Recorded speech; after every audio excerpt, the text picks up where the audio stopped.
दोस्तों, आप सभी का स्वागत है।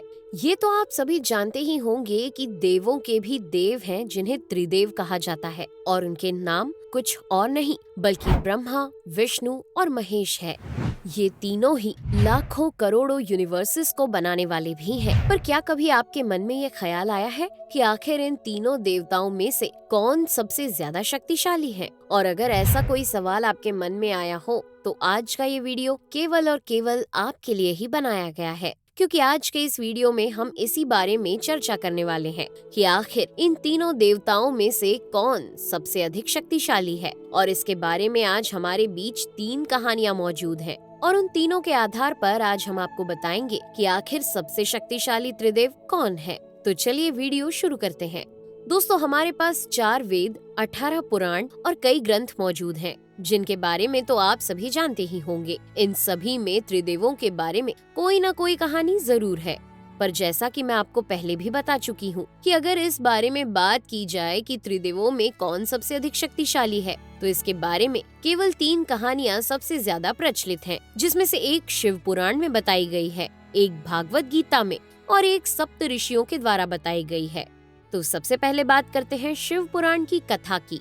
दोस्तों, शिव पुराण के अनुसार एक बार की बात है जब भगवान विष्णु और भगवान ब्रह्मा के बीच इस बात को लेकर विवाद हुआ था कि उन दोनों में से सबसे बड़ा कौन है। इसके बारे में ब्रह्मा जी बोले कि मैंने इस संसार की रचना की है तो मैं ही सबसे बड़ा हूँ। तो वहीं भगवान विष्णु ने इस बात का जवाब देते हुए कहा कि तुम मेरी नाभि के तेज से उत्पन्न हुए हो, इसलिए मैं बड़ा हूँ। ऐसा काफी देर तक चलता रहा और विवाद इतना बढ़ गया कि स्थिति युद्ध तक आ गई।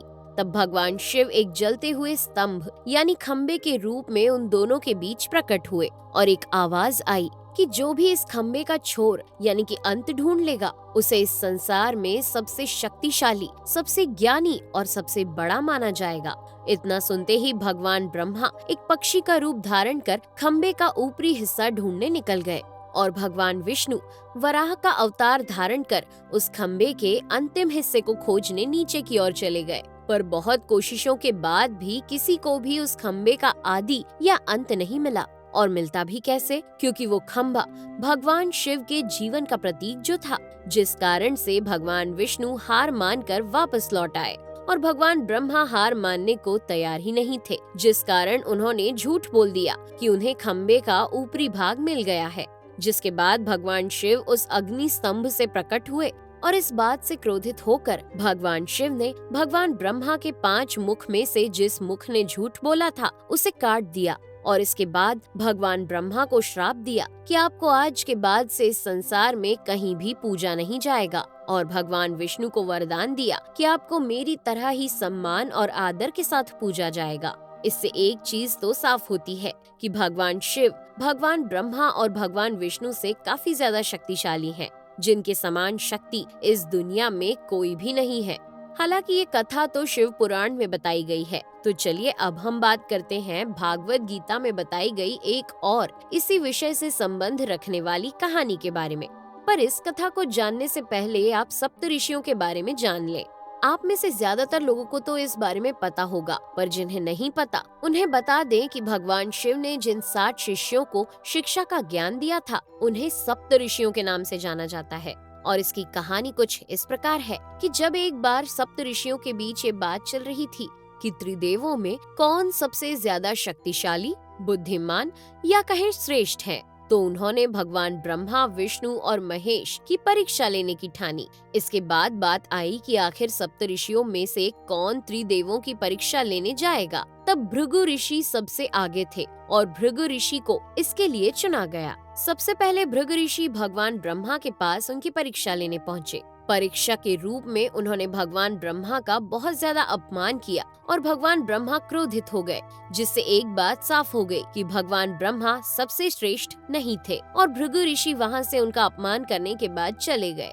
आपको बता दें कि इसके बाद भृगु ऋषि भगवान शिव के पास गए और उनका मन भर कर अपमान किया, लेकिन शिव जी ने उन्हें माफ कर दिया, जिसे देख भृगु ऋषि बहुत खुश हुए और वहां से चले गए। पर अब भी भगवान विष्णु की परीक्षा बाकी थी और भगवान विष्णु की परीक्षा लेने के लिए जब भृगु ऋषि भगवान विष्णु के पास पहुँचे तो वहाँ भगवान विष्णु अपने शेष नाग पर आराम कर रहे थे। ऐसा देख भृगु ऋषि को लगा कि इनका अपमान कैसे किया जाए, लेकिन अंत में भृगु ऋषि ने भगवान विष्णु का अपमान करने के लिए उनकी छाती पर लात मारी, जिससे भृगु ऋषि को लगा कि शायद भगवान विष्णु को उनकी इस हरकत पर गुस्सा आएगा, लेकिन ऐसा कुछ भी नहीं हुआ और भगवान विष्णु ने बिल्कुल भी गुस्सा ना करते हुए तुरंत भृगु ऋषि का पैर पकड़ लिया और उनसे कहने लगे कि महाराज, कहीं आपके पैर में कोई चोट तो नहीं आई, क्योंकि मेरी छाती काफी कठोर है जिससे आपके पैर में चोट आ सकती थी। उनकी इसी हरकत के बाद भृगु ऋषि ने भगवान विष्णु से माफी मांगी और भगवान विष्णु ने उन्हें हंसते हंसते माफी दे दी, जिसके बाद सप्त ऋषियों ने मान लिया कि ब्रह्मा, विष्णु और महेश में से जो सबसे ज्यादा शक्तिशाली, ज्ञानी और चतुर है वो भगवान श्री विष्णु है। इस कहानी से ये बात साबित होती है कि भगवान विष्णु सबसे ज्यादा महान है। अब शिव पुराण और भागवत गीता के बाद बारी है सप्त ऋषियों के द्वारा बताई गई एक ऋषि कथा की, जिसकी कहानी थोड़ी ज्यादा अजीब और डरावनी है। दरअसल बात कुछ ऐसी है कि एक बार जब भगवान ब्रह्मा, भगवान विष्णु और महादेव एक साथ बैठे हुए थे, तब शिव जी के मन में एक ख्याल आया कि अगर उन्हें इस सृष्टि का विनाशक कहा जाता है तो क्या वे भगवान विष्णु और भगवान ब्रह्मा का भी विनाश कर सकते हैं।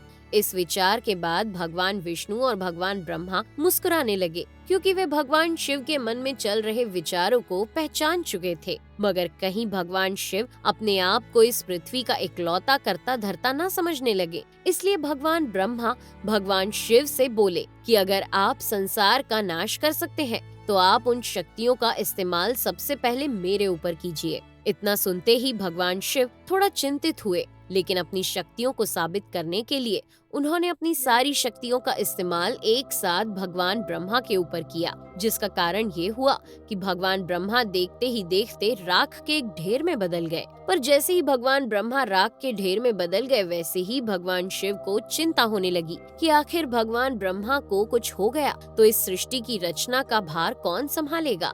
इस कारण से भगवान शिव भगवान ब्रह्मा को वापस बनाने के लिए अपनी मुट्ठी में उठा ही रहे थे कि तभी उस राख के ढेर से आवाज आती है कि भगवान शिव, मुझे कुछ भी नहीं हुआ है और आपकी शक्तियों के तेज के कारण मैं राख में बदल गया हूँ और ये राख का निर्माण हुआ है, जिस कारण से मैं जीवित हूँ, क्योंकि जहाँ निर्माण होता है वहाँ मैं होता हूँ। ब्रह्मा जी की इस बात को सुनने के बाद पास ही खड़े भगवान विष्णु मुस्कुराते हुए बोले कि महादेव, मैं भी इस सृष्टि का संरक्षक यानी रक्षा करने वाला हूँ, जिस कारण से मैं भी ये देखना चाहता हूँ कि आखिर आपकी शक्तियों का मुझ पर कितना प्रभाव पड़ता है। इसके बाद भगवान शिव ने अपनी सारी शक्तियों का इस्तेमाल भगवान विष्णु के ऊपर किया, जिसके बाद भगवान विष्णु भी राख के एक ढेर में बदल गए। पर इसके कुछ ही मिनटों बाद एक आवाज आई कि महादेव, मैं भी सुरक्षित हूँ और यही हूँ, मुझे कुछ नहीं हुआ है और आप कृपया अपनी सारी शक्तियों का उपयोग करें।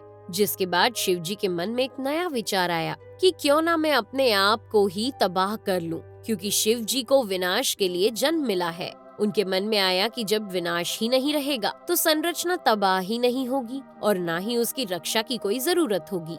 इतना सोचने के बाद भगवान शिव ने अपने आप को भस्म कर दिया, जिस कारण से चारों ओर भारी अंधकार छा गया और वहाँ राख के ढेर के अलावा कुछ नहीं बचा।